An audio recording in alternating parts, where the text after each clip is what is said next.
on your new book. How are you? Oh, I'm happy to hear it. Yes, my new book. Have you read what the critics wrote of me? Wrote of you, are you sure? Your work? Oh, you stop it. No, wrote of my work. Here's this. This Southern poetess, emerging from Lake Charles, Louisiana, can only be compared to a modern Emily Dickinson. Well, what's wrong with that? Emily Dickinson? I can't have something that's uniquely mine, can I? I am Evelyn Bell. I'm Evelyn Bell, contemporary of Emily Dickinson. Perhaps you have not set yourself up to some height or name, but comparison is the only way the world can determine it. You're right, but I can't determine myself. You can't claim you are something if no one knows what you are. I don't know, perhaps I'm being too hard on Emily. I am certainly influenced by her work and all. Could you read me one of your poems? Well, mine? Well, sure, let me look through my manuscript.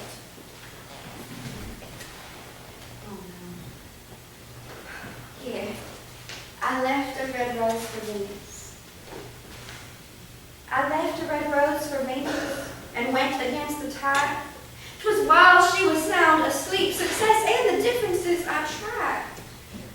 Mars was checking then, not by right, but by wisdom. And e'er since the fall twice now, adoration 'tis reverence withheld from. 'Tis where the narrative varies, was all that could be done. More tragic than that of mythology, in word, more honest, fronts fun. Well, do you like it? Do you like it? Oh, I know it's quite intense, but it really is a benevolent poem. Evelyn, it's wonderful. Just wonderful. Your words, I don't know how you do it. Will you stop it? Everyone has their vocation. You have your teaching, I have my poetry. Well, you do more than just teach. You're there as an independent study teacher. You're a guide. Not a guide, a mover. Because moving people is more long-lasting than guiding them. You don't tell your students what to do. You let them take the reins and then say what can be done to improve their interests. If only everyone had someone like that. Someone like you. Well, I did come here with humor. Thank you, but let's move on from you. What do you think will be the outcome of your publishing? Was there enough publicity? Oh, yes, the publishing. Well, the reviews are leaning towards the positive side, but there are a few that are just nasty. There's this one, I'm paraphrasing, but this is the essence of it. Evelyn Bell attempts to draw a veil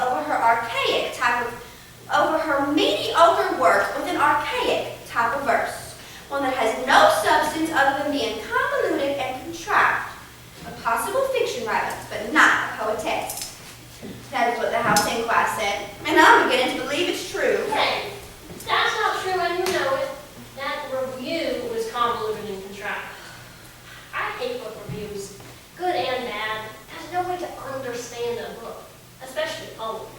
You have to read the book yourself. It's completely unsensible to rely on another person's words. And just because we live in modern times, Evelyn, doesn't make your work not modern by your old approach. What does it matter? Your opinion won't make them change theirs, and it certainly won't change mine. Even if a reviewer does change their former opinion, the reviews don't change. It's just a book. How sour can they be? Just a book. Just a book. It is not just a book. They are judging me. That is my soul written. Could be this upset over one review. There are so many reviews, and yes, I can. Even when a reviewer suggests something to me about my work, that hurts, and there isn't a hint of malice anywhere. That's how sensitive a glass soul is. I'm sure if someone came to you and said, "You'll want to teach me like this," you'd be pretty distraught. I understand. Don't say I don't understand. I'm the only one in the room and you're trying to alienate me. I think you really are Emily Dickinson. I am not Emily Dickinson. I just want to be respected, Marion. And I don't want reviews. Then why publish in the first place? So I can come in now. So people can know more of me. But I don't want it like this. It's funny we mentioned Emily Dickinson because she has a poem called publication is the auction. I guess this feeling is universal. Putting yourself out there is frightening, and even sometimes humbling, but we all do it for something. Some reveal themselves intentionally, or others to a form. But by doing it this way, you're letting the parts of you want to show you. Sometimes I wonder if you know just what to say. I didn't come here to be humored, and I'm not speaking so you agree. I'm speaking so you know that I am here. What's wrong? It's just, sometimes it feels like I don't know how to handle anything. Why is that? Jesus, Mary, I don't know why. If I knew too much about myself, I wouldn't even be able to write my poetry. My head would be too full. Some things shouldn't be disclosed, even to ourselves. What could be troubling? That's not asking for disclosure. That's just a simple question that needs no further explanation. All right. Well, I'm a troubled person. I have a lot of trouble. Everything that falls upon my lot is a trouble.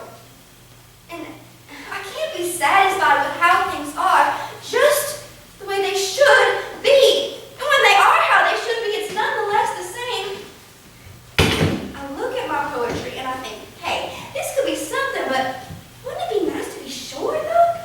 These reviewers, they have no reason to say it's bad if it wasn't. It was wonderful. It was one example. And isn't that enough, Mary? Isn't that enough to let me know I failed? What did you know about fail?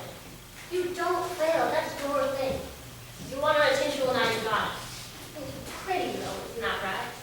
You feel like you're drowning even if you become pronounced. Everything you want will be a burden. Why are you saying these things? You don't know what you want. You're making me regret publishing these poems. Evelyn, I'm sorry. Evelyn Bell here, hello. Well, hi, Mr. Lambert, how are you? I'm fine, I'm just fine. For me? Well, I don't know what I'll say. But Mr. Lambert, not now, well, okay, not too long, I hope. You know I appreciate you. Good night. That was my publisher. He said there's a line of interviewers ready to talk to me. They'll be calling me one after the other. what am I going to be asking? I don't know. Oh, do you want me to go? Oh, no. Stay with me, won't you please, Mary? Of course I will.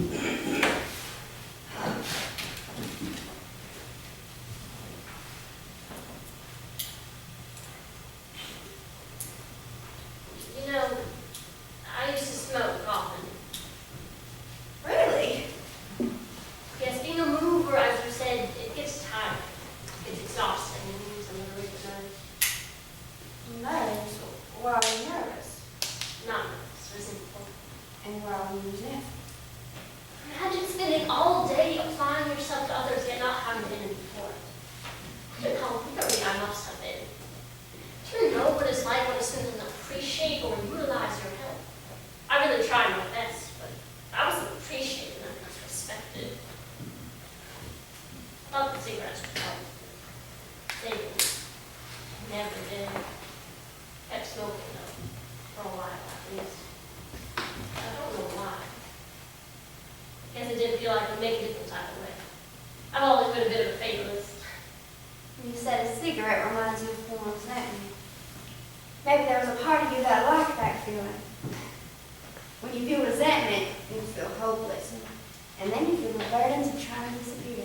Evelyn, I don't want to hear that from you. I can't help it. I'm a fatalist too. Don't poke fun at me like that. I'm sorry, I'm sorry. Sorry when you realize you built yourself up for nothing. Oh, Evelyn, I Hush. Let it remain. No, really, I didn't. Hush! Let it remain. It's quite a strong conviction there. Mary. It's very acute. Evan, I'm sorry, I didn't mean to say that. You got me worked up by getting it right. Don't determine someone else for yourself, if I'm very stern with people that way. Are you okay? Built myself up for nothing, huh? What are you saying, Mary? Nothing. What do you mean by that, Mary? Nothing I didn't say. Mary! You're likely not to make it, Evelyn. Likely not to make it. I have a line of interviewers waiting to talk to me. If that's not making it, I don't know what is truly. You do care about making it. I knew you weren't doing this just to be known. You want to be known. You do care about drowning. What's the shame in that? And you can't be honest with yourself, only me. I'm the great pretender. Stop that. Pretending that I'm doing well. My need is such, I pretend too much. I'm lonely, but no. Evelyn, stop that.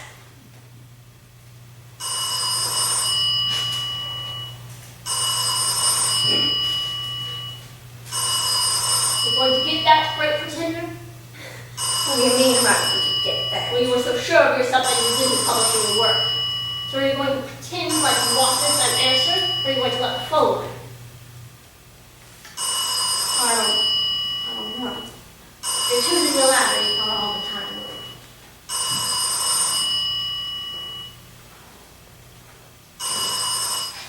Yes, great pretender. Evelyn Bell here, hello. Well, hi, Mrs. Baker. Well, we'll get right into it then, yes. Around when I was 23 or 24. Well, I've just always had a natural aptitude for it, I suppose. I've always done what I was good at. I ever think I'd make it to where I am today? Well, hope is the act of doing, right? I have faith that I knew something would happen because I hoped it would. My process, well, I don't know. I get ideas, but, well, I read a lot, and yes, everything that happens to me. Yes, I try to absorb as much as possible, like a sponge. Say what again? Oh, that's an odd question. Well, I don't really think I have much of an ego right now. Well, that's not true. I like to think I do what a lot of people can't, and I like to think that my work is special. You know, distinct. Oh, okay. Well, that's just fine. Are all interviews this short? Okay, thank you. Good night. Was that as you expected? Go on and say you were right. That felt like so long, but it was only a minute or so. I barely said anything of substance. What are they going to use that for? This is your life, Evelyn. So any poem that you favor? Oh, yes, actually. Yes, I did not always love. yes, it's beautiful. At the last moment, before the review drafts were printed, I cut that one out along with some others. Not this one. Yes, I felt it was too personal. Please read it. Yeah, please. Okay. I did not always love the proof I did not need of the air-fronted hand that ne'er before did I heed. That if I lived too little, I contended all in thee that love is the essence of all perpetuity. Without oft remain, but shall I think of thee so often? But if thou provest wrong, I sex fallen soul. Evelyn, that's just... Oh, Mary, come here. Oh, you don't understand. You just saw the word love. I wouldn't have read it by now. No, I understand.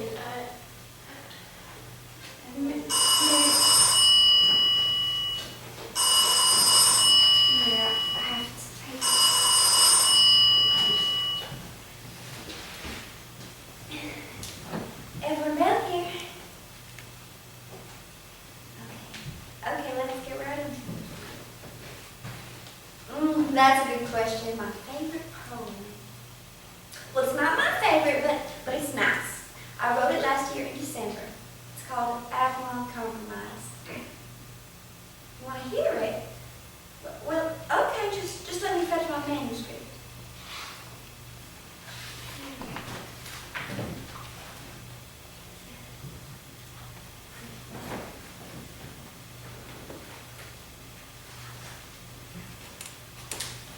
Hello? Are you there? Yes, I'm sorry, I just had to retrieve it. Yes. Here it is, Avalon Compromise.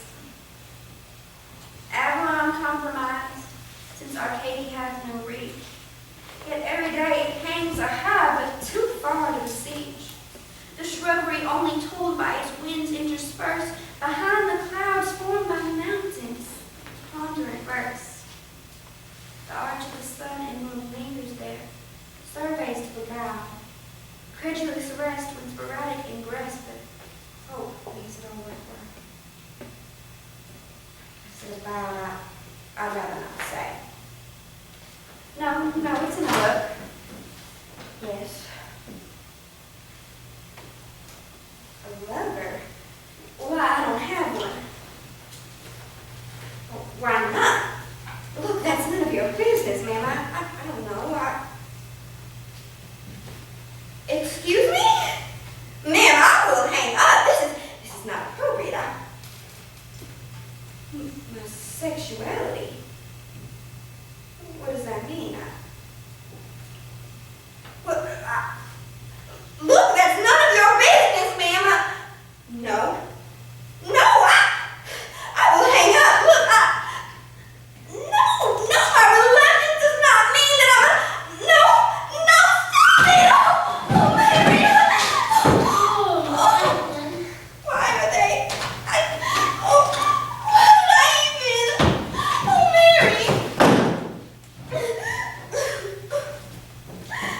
Oh, me, please.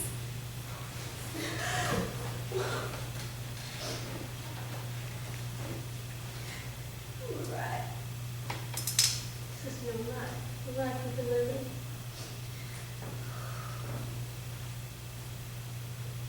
Evelyn, you said my name. What did you want to tell me? Oh, yes, I wanted to ask you where you found that poem so beautiful. You say there's a strong conviction. Perhaps there's something stronger than conviction. I'm not sure. Well, conviction is based on conjecture. And there's conviction in your poems, but not so much conjecture. It's something you refuse to enact, but by writing it down, you're enacting it without knowing what exactly you're writing.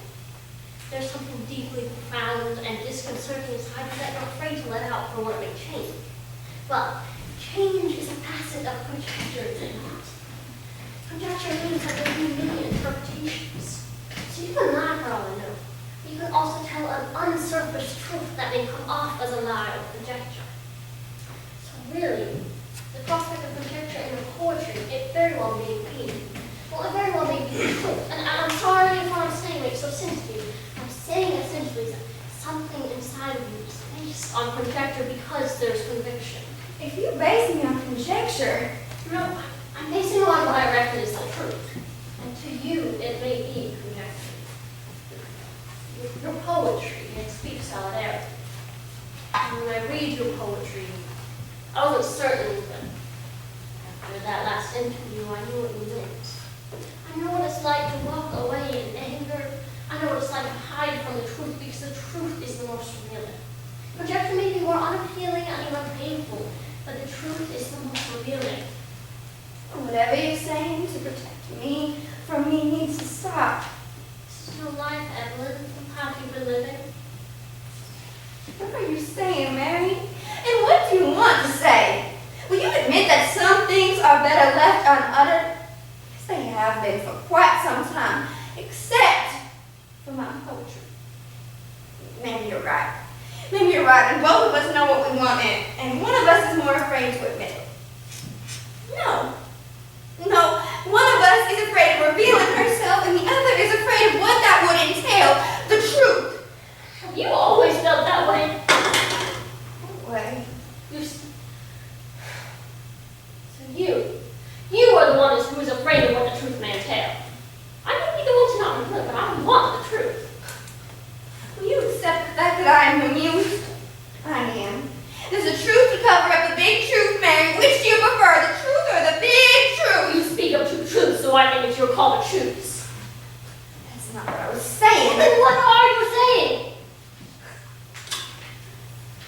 That's good. That's good. Now I'm officially cornered, you catty lady. I'm reflecting. Let's say this. We're reflecting on everything that has left us in life. It seems even more bright and joyful than it did in the moment because we envision what could have been. Truth is, there is nothing to repair what has been lost. Good for you! Nothing has been lost. Those poems are brand new, Edward.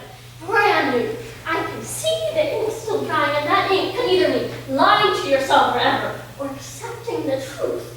Both you'll regret, so you may as well take the route where both options can be made if need be. And why should I take that route? Because you are the last Orpheus. Oh, am I? The last Orpheus for you, maybe. Oh, now you're getting closer to the strong convictions which are truthful. The closest you got was Venus. Two different mythologies! Oh, now you're getting it. I'm so proud, Evelyn. How does it feel? How does it feel to not lie to yourself for one goddamn day? It feels good! I always knew you made a mistake.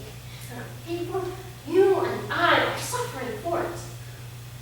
I came over tonight because I thought we could attempt the after. So it turns out, I was wrong. I thought I could handle suffering. I did. And can you blame me, Mary?